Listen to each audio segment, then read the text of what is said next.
He held her hand through the contractions, whispered promises of forever, but the moment he saw their babies, everything changed. He walked away and never looked back. 5 years later, the truth that unfolded would haunt him for the rest of his life.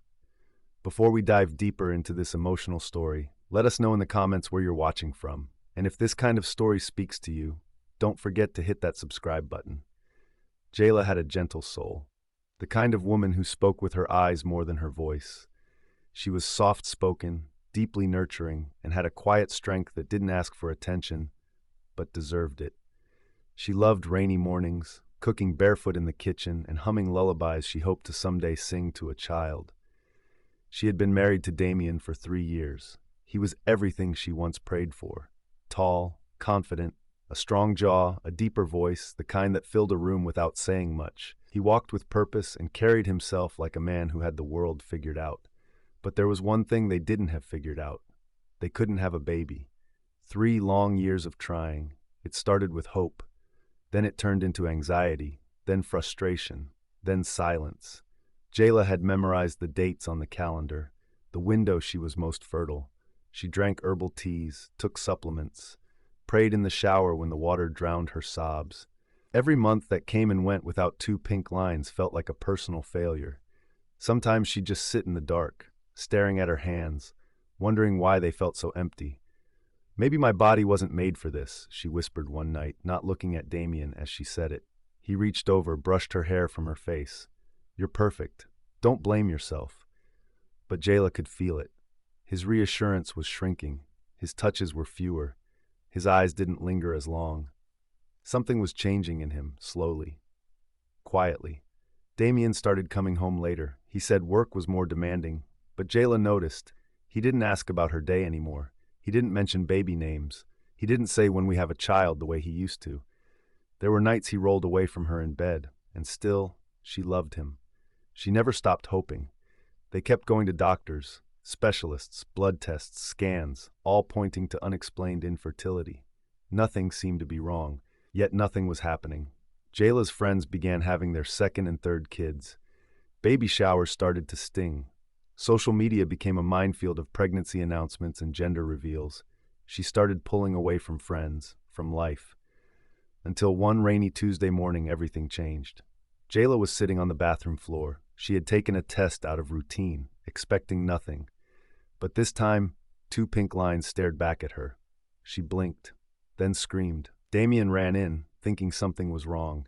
She held up the stick with shaking hands, tears running down her face. "I'm pregnant," she said. "Damien, I'm pregnant."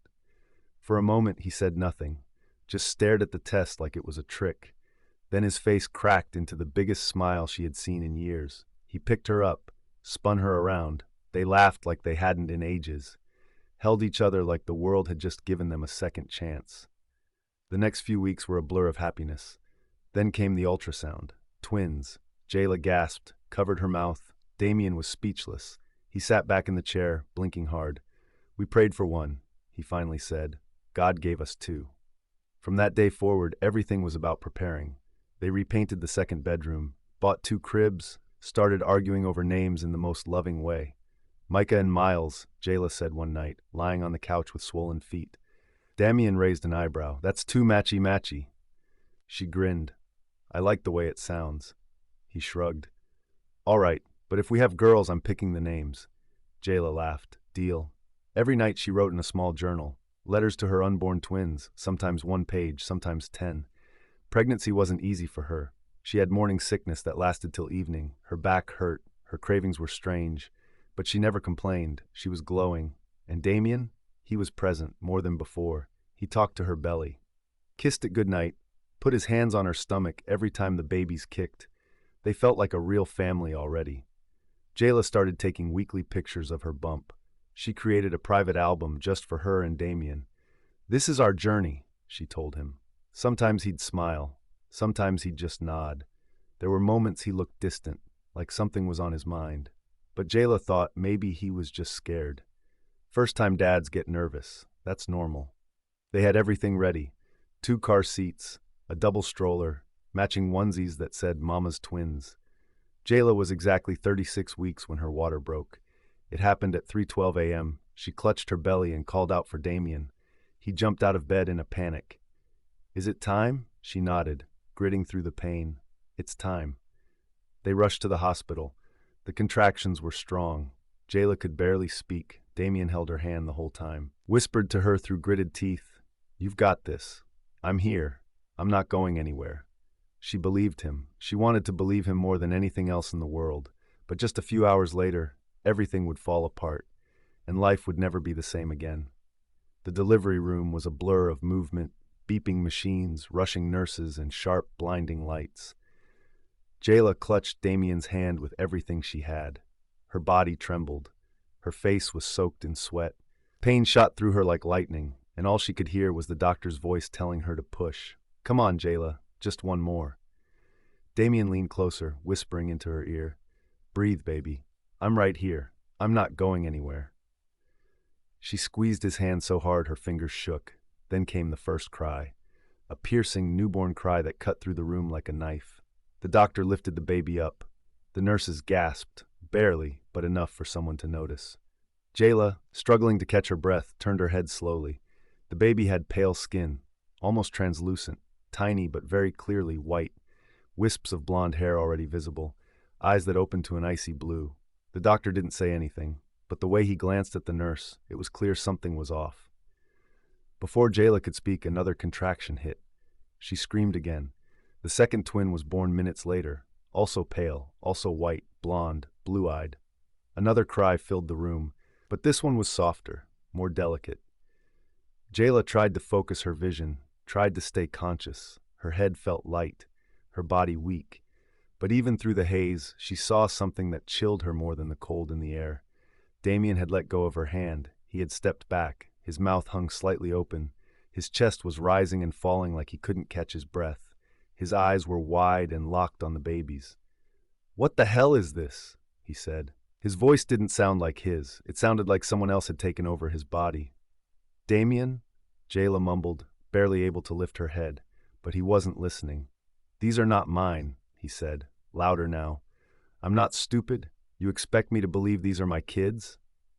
The nurses paused. One of them stepped forward gently. "Sir, please, this isn't the time." Damien didn't move. He looked at the babies like they were strangers, like they were mistakes. Jayla tried to reach for him, but her arm dropped back down. She didn't even have the strength to lift it. She could barely speak. Her lips trembled. "Please, Damien." But he was already walking out. No goodbyes, no second glance. He left the hospital room without holding his sons, without even asking if Jayla was okay. The door closed behind him, and all she could hear was the muffled crying of her newborn babies. The silence after he left felt heavier than anything she had ever known. When Jayla woke up again, the sun had already risen. She blinked slowly. Her body ached. Her mind was foggy. She turned her head, expecting to see Damien sitting in the corner, maybe holding one of the boys. But the chair was empty. The clock on the wall said 10:12 a.m. She had been asleep for almost 5 hours. Her heart started to race. Maybe he stepped out to grab coffee. Maybe he went to take a call. But as time passed, he didn't return. A nurse came in to check her vitals. Jayla asked, "Have you seen my husband?" The nurse looked away. "I'm not sure, ma'am. I thought he left last night." Jayla's stomach turned. She called his phone, straight to voicemail. Again, and again, and again. Tears filled her eyes. She stared at the crib beside her. 2 little boys, wrapped tightly in hospital blankets, sleeping so peacefully, unaware of the storm they were born into. They didn't ask for this. They didn't ask to be judged by their skin or questioned for their existence. Jayla looked at them for a long time. They looked nothing like her, nothing like Damien. But in their tiny fingers, she saw her own. In their soft, innocent breaths, she felt her heartbeat. And in that moment, something shifted in her. Tears fell silently as she reached out, placed her trembling hand on their little chests. She leaned over them, kissed each tiny forehead, one by one. Micah, Miles. Days turned into weeks. The hospital room that once smelled like warm blankets and baby powder slowly began to feel like a prison. Nurses came and went. The babies cried, fed, and slept on schedule. But there was one person who never returned. Damien. No calls, no messages, nothing. Jayla tried to hold on to hope. Maybe he was processing it all. Maybe he just needed time. She'd look out the window every morning, imagining him walking through the hospital doors, flowers in his hand, tears in his eyes, an apology on his lips, but he never came. When it was time for discharge, the nurse asked gently, "Is someone coming to pick you up?" Jayla swallowed the lump in her throat. "My friend's on the way." She had called Tasha, her closest friend since high school. When Tasha arrived, she was furious before she even walked in the room. She stared at Jayla, then at the twins, then at the empty chair in the corner. "Girl, what the hell is wrong with your man?" she snapped, her voice low but sharp. Jayla couldn't answer. Her hands trembled as she buttoned Micah's onesie. Miles was already bundled and asleep in the car seat. Tasha sighed. "He really didn't come back?" Jayla bit her bottom lip. Then finally, she broke. A sob escaped from her chest before she could stop it. She sank onto the hospital bed, shaking, her arms wrapped around her body. "He thinks I cheated," she whispered. Tasha didn't say anything, just sat beside her and held her while she cried. The apartment felt colder when they returned. Jayla placed the car seats on the couch, stood in the center of the living room, staring at everything they had prepared together. The baby bottles, the stroller, the untouched diaper pail in the corner. All of it had felt like a dream just weeks ago. Now it felt like the aftermath of something shattered. That night, the twins cried almost every 2 hours. Jayla tried to keep up, feed one, rock the other, change diapers with one hand while holding a baby in the other arm. Her stitches still ached. Her eyes were swollen from exhaustion. She hadn't even unpacked her hospital bag. By morning, she sat on the floor between the bassinets, head leaned against the wall. Not asleep, not awake, just numb. The next few days weren't any easier. Her fridge was nearly empty. Rent was due in 9 days.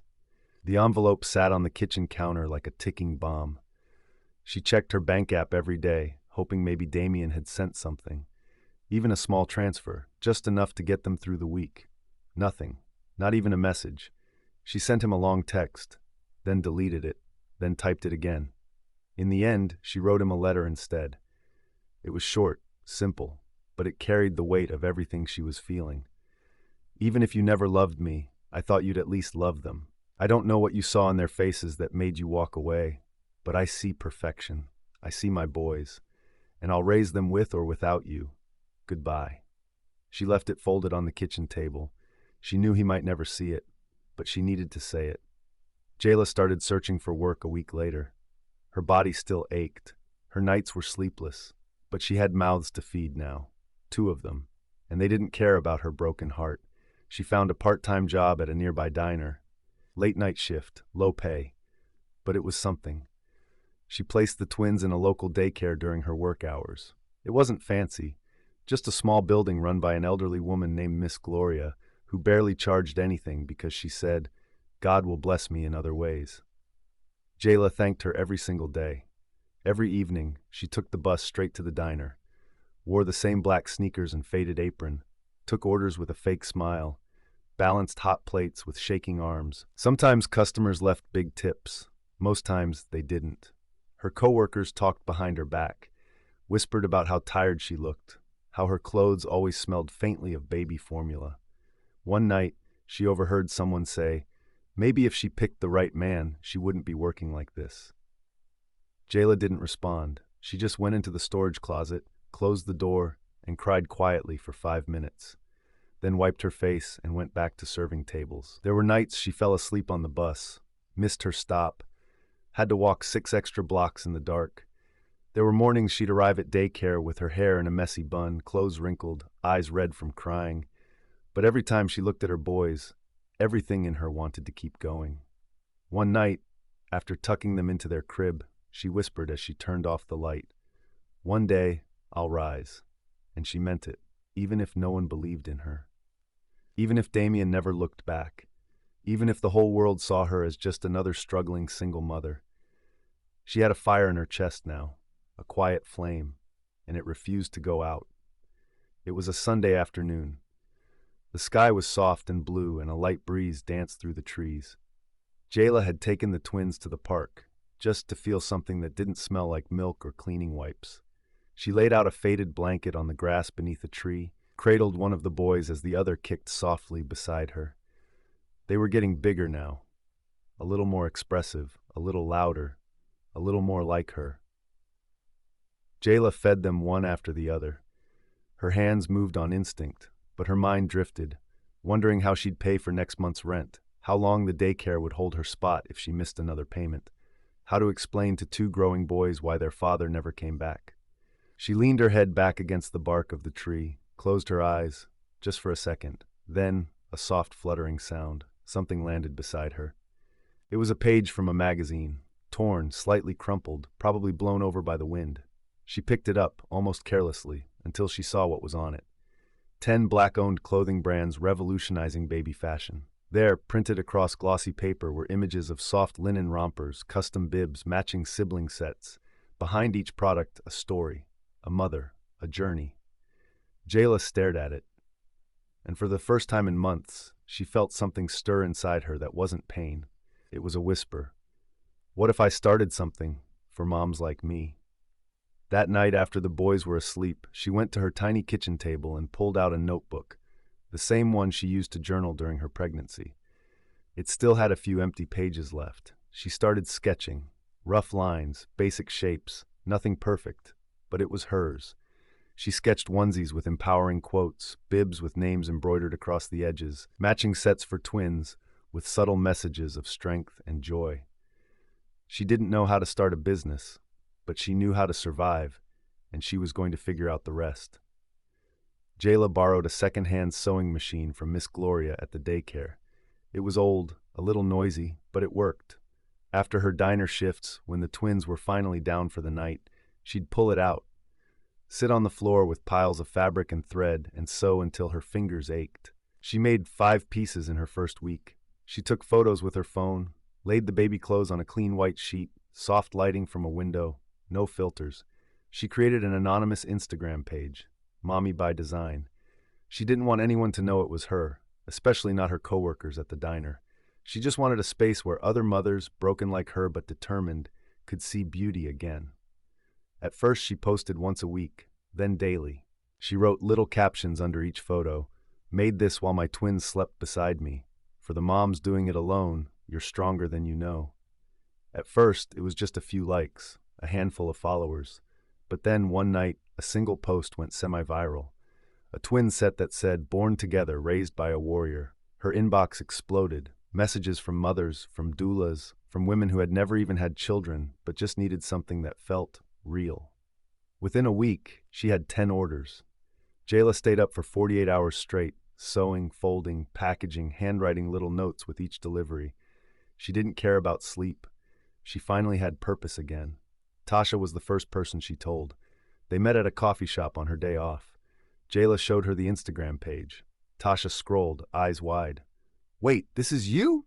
Jayla, this is beautiful." Jayla smiled for the first time in weeks, not the tired, forced one she wore at the diner, a real one. Tasha leaned forward. "You need help. Let me come over and pack orders with you." And she did. For the next few weeks, Tasha would come by after work. The two women would sit at the dining table, surrounded by fabric, tags, boxes, and sleepy babies. They played music softly, sang along while folding clothes. Sometimes they cried. Sometimes they laughed so hard the twins woke up. And slowly, something began to change. The business grew. First 10 orders, then 50, then 100. Customers started tagging @Mommy by Design in their own photos.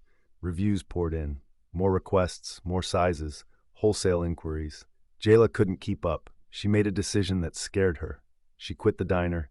She had saved just enough for 2 months of bills. It was a risk, a big one. But for once, it didn't feel reckless. It felt like trust. She rented a small corner space in a local shopping plaza. Nothing fancy. White walls, no sign yet. Just enough space for her sewing table and a few racks. The landlord gave her a discount after she told him her story. The next month, she hired 2 part-time helpers. Young women who had also been through hard times. She trained them herself, taught them how to sew with care, how to package with heart. She even created a new label, J. Miles, named after the 2 boys who gave her a reason to keep breathing. Soon, J. Miles became more than a brand. It became a movement, a story. Mothers from across the state wore her designs. She was featured in a blog, then a magazine, then a local talk show. Orders tripled.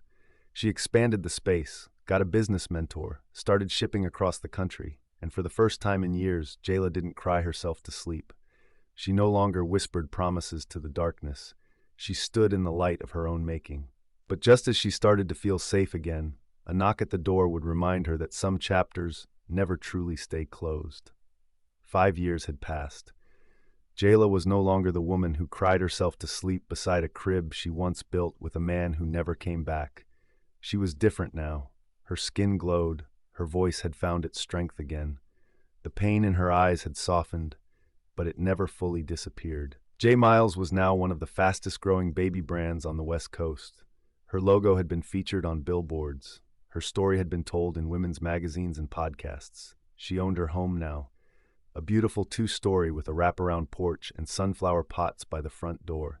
She drove a clean black Benz, the same model she once stared at from a bus stop window with her twins bundled on her lap. Micah and Miles were now 5, big brown eyes, curious minds. Bright laughter that filled the house like music.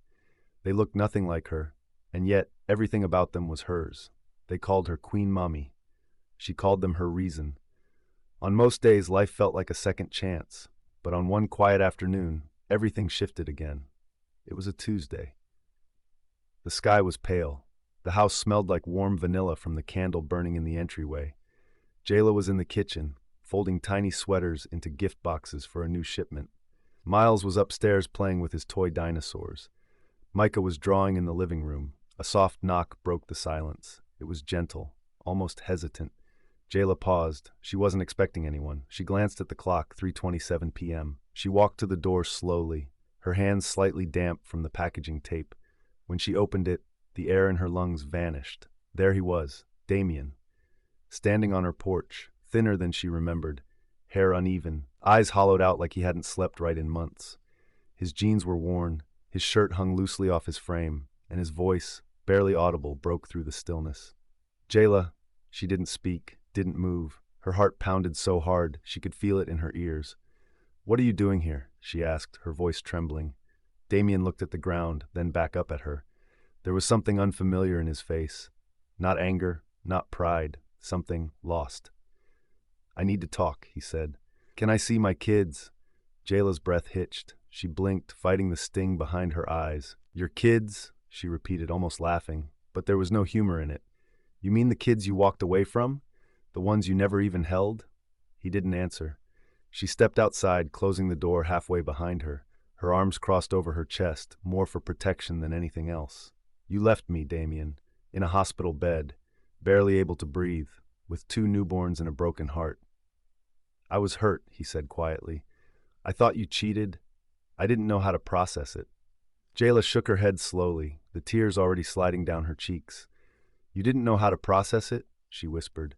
"So you walked out, so you left your wife, your sons, me. You disappeared." "I thought," he started, but the words stuck. Jayla's voice cracked, but she didn't stop. "All you had to do was ask for a DNA test. That's it. You didn't trust me. You didn't even give me the chance to explain. You broke me, Damien. Do you even know what you did to me?" Damien swallowed hard. "I see that now," he murmured. "I was wrong. I was scared, and I didn't know how to fix it." Jayla wiped her face with the back of her hand, her shoulders shaking. "I begged God every night for you to come back. I blamed myself. I thought maybe I did something, maybe if I'd done something differently." She took a breath, her voice barely holding together. "But I didn't cheat. I never did. You were the only man I ever loved, the only man I ever knew. And you threw me away because our kids didn't look like you?" He looked down again, silent. Jayla stared at him for a long time, watching, waiting, wondering what kind of man would show up after 5 years and think he still had a place in their world. Inside, she heard little footsteps coming down the stairs. Micah's voice rang out, "Mommy, can we have snack time?" Jayla turned her head slightly, then looked back at Damien. "I have to go," she said quietly. "They don't know who you are." As she stepped back inside, Damien reached out, not to grab, just to stop her. "Please," he whispered, "just give me a chance to know them. I messed up. I know I don't deserve it, but I'm asking anyway." Jayla stood still for a moment, her back to him. Then she said without turning around, "You left when it was hardest. That's what they'll always remember, unless you prove something different. And with that, she shut the door. Behind it, she leaned against the wall and slid down slowly to the floor, her knees tucked to her chest, her heart pounding. She didn't know if she was making the right decision. She didn't even know what decision she'd made. But she knew one thing. This man, this stranger, was no longer the Damien she once loved. And trust would never come easy again. Jayla didn't sleep that night, even after the door had closed, even after the boys had gone to bed. Her thoughts refused to rest. She stood at the sink for a long time, staring out the window at the empty street, wondering what kind of man would leave and what kind of man would come back. By morning, her decision still wasn't clear. But later that week, he returned. He didn't force his way in. He didn't beg. He just stood outside the gate, quietly, waiting. And Jayla, still unsure if it was grace or guilt, opened the door and let him in, slowly, cautiously. She didn't trust him. Not yet. But she didn't slam the door this time either. The boys stared at him curiously. They didn't know who he was. To them, he was just a tall stranger with tired eyes and a familiar nose. Damien bent down nervously. "Hi, I'm..." Micah tilted his head. "Are you Mommy's friend?" Miles stood behind his brother, gripping a toy car, watching silently. Damien blinked fast, nodded. Something like that. The word Daddy didn't come up. It didn't have to. But when Micah softly called him Sir that evening, during story time, Damien broke down. He covered his mouth, turned his head, and quietly cried. Jayla watched from the hallway, unseen.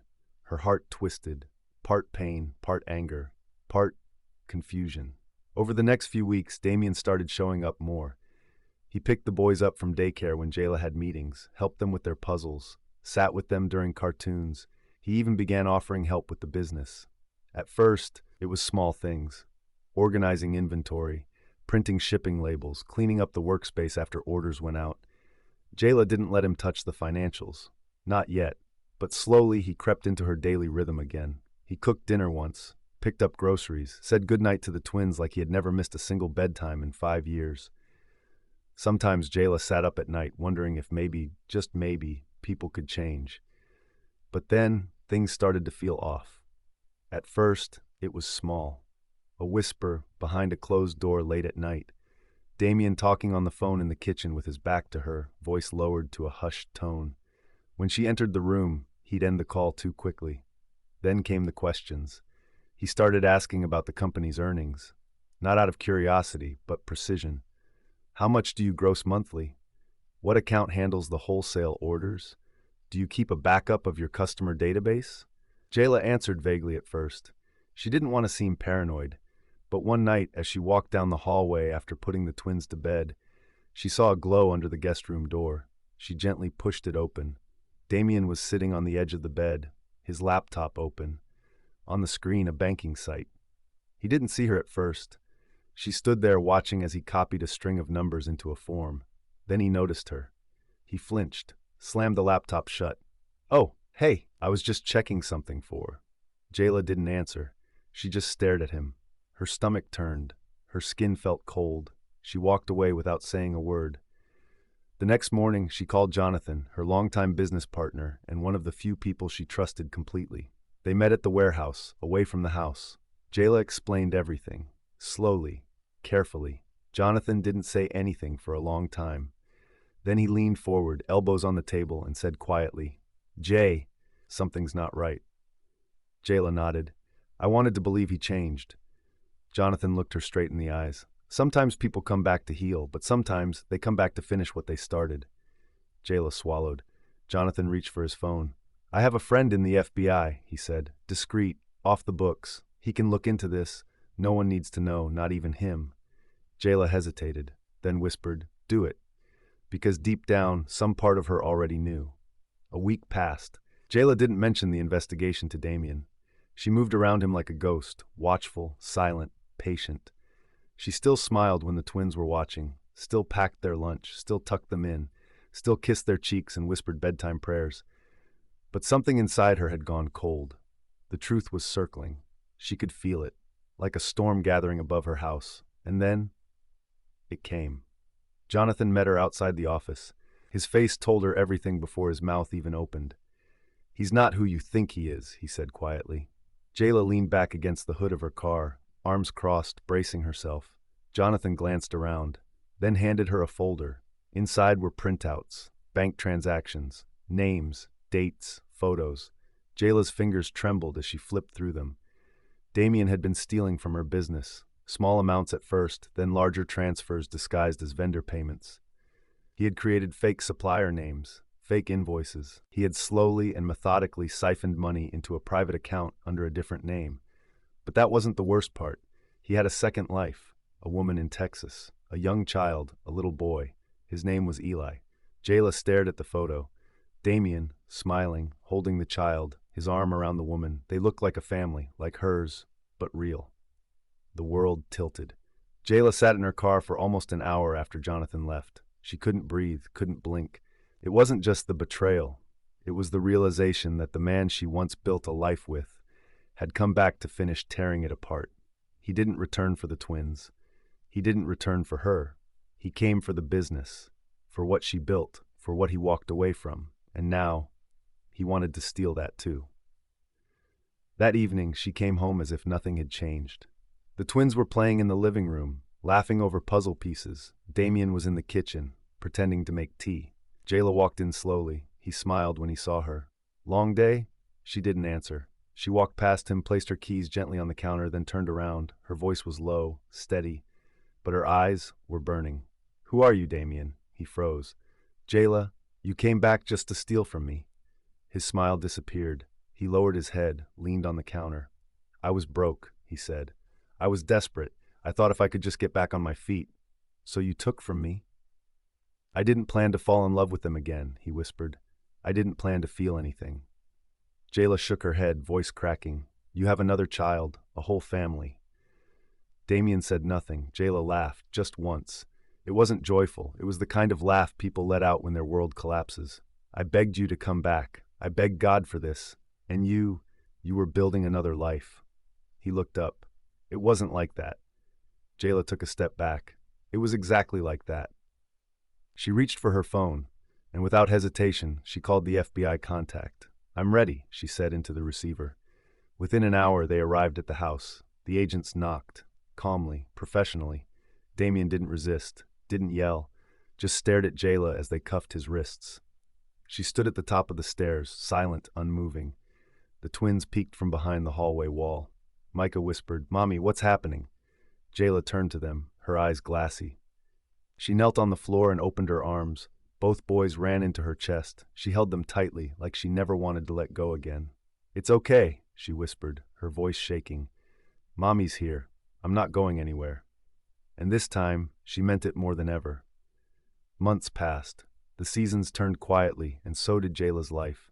The pain didn't vanish overnight. It lingered in small ways. A glance at an old photo, a quiet ache when the house was too still. But she had something stronger now. Peace. She found it not in forgetting, but in surviving, in choosing joy despite everything that tried to take it from her. One afternoon, Jayla sat on a small stage across from a well-known journalist, a woman often compared to Oprah for the way she pulled stories from people's souls without force. The cameras rolled, the lights were soft. Jayla wore a beige blouse from her own line, simple, elegant, powerful. She sat with her back straight, her voice calm, and she told the world everything. The infertility, the day she gave birth, the betrayal, the loneliness, the diner job, the sewing machine, the rise of J. Miles, and finally, the man who returned, only to try and steal from her again. The audience sat in silence, not because they were shocked, but because they saw themselves in her struggle, in her strength, in her grace. The interview went viral within days. J. Miles exploded in popularity, orders doubled, then tripled. The brand became more than clothing. It became a symbol. A story mothers passed to each other like a quiet anthem. You can still rise. Jayla expanded the company, opened her second store, started a scholarship fund for single moms. But through all the success, nothing meant more to her than two little boys who waited by the front door every evening for their queen mommy to come home. Micah and Miles were now in first grade. They played soccer, read comic books, fought over cereal. They still slept beside each other some nights, just like they did in the hospital crib. And every now and then, they asked about their dad. Where is he now? Jayla never lied. She sat them down, looked them in the eyes, and answered gently, "He loved you, in his own way, but he wasn't ready to love us right." The boys didn't always understand, but they trusted her, and sometimes that was enough. Here brings us to the end of the story. If this touched your heart, don't forget to like the video, share it with someone who needs to hear it, and subscribe to our channel for more real, emotional, and powerful stories every week. Until next time, keep believing, keep healing, and keep rising.